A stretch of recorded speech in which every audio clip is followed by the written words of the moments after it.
কোন যাচ্ছিস? ওরে আর বলিস না, আমার তাড়া আছে, আমার যাতে হবে। বিষয়টা কি? তুই এরকম কেন তোর অবস্থা? জুতো বগল এখানে, আবার এইখানে এক জুতো, এইখানে এক জোড়া। বিষয়টা কি? তুই কোনে গেছিলি? ওই দুঃখের কথা তুই আর বলিস রে।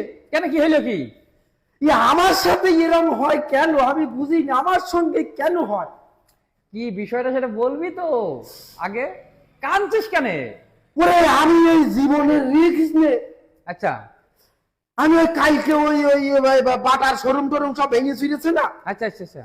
আমি জীবনের রিস্ক নিয়ে, আমি জানি যে চুরি করা পাপ, তাও আমি জীবনের মায়া ছেড়ে দিয়ে আমি জীবনের রিস্ক নিয়ে এই দুজোড়া জুতো আমি চুরি করে নিয়ে আইছি। নিয়ে আমি বাড়ি গেছি, বাড়ি যাওয়ার পরে পাইতে দেখি ছোট জল তোমার সহ্য করা যায় এখন। তারপরে আবার দেখি টিভি খুলে দেখি ওই সেনাবাহিনী ওই সিসি ক্যামেরা টানতেছে। সিসি ক্যামেরায় আমার এই ক্ষমাটা ফাইন দেখা যাচ্ছে, সুন্দর চেহারা দেখা যাচ্ছে, ফুটে হইতে চিকচিক করতেছে। এখন ওই ক্যামেরার ফুটেজ যদি চেক করে আমার খুঁজে নেওয়া বের করে, এমনি তো আমার জুতো পায়ে হচ্ছে না, আর ওই পোনার কাপড় তুলে সেনাবাহিনী একদম লাল করে ছেড়ে দেবে।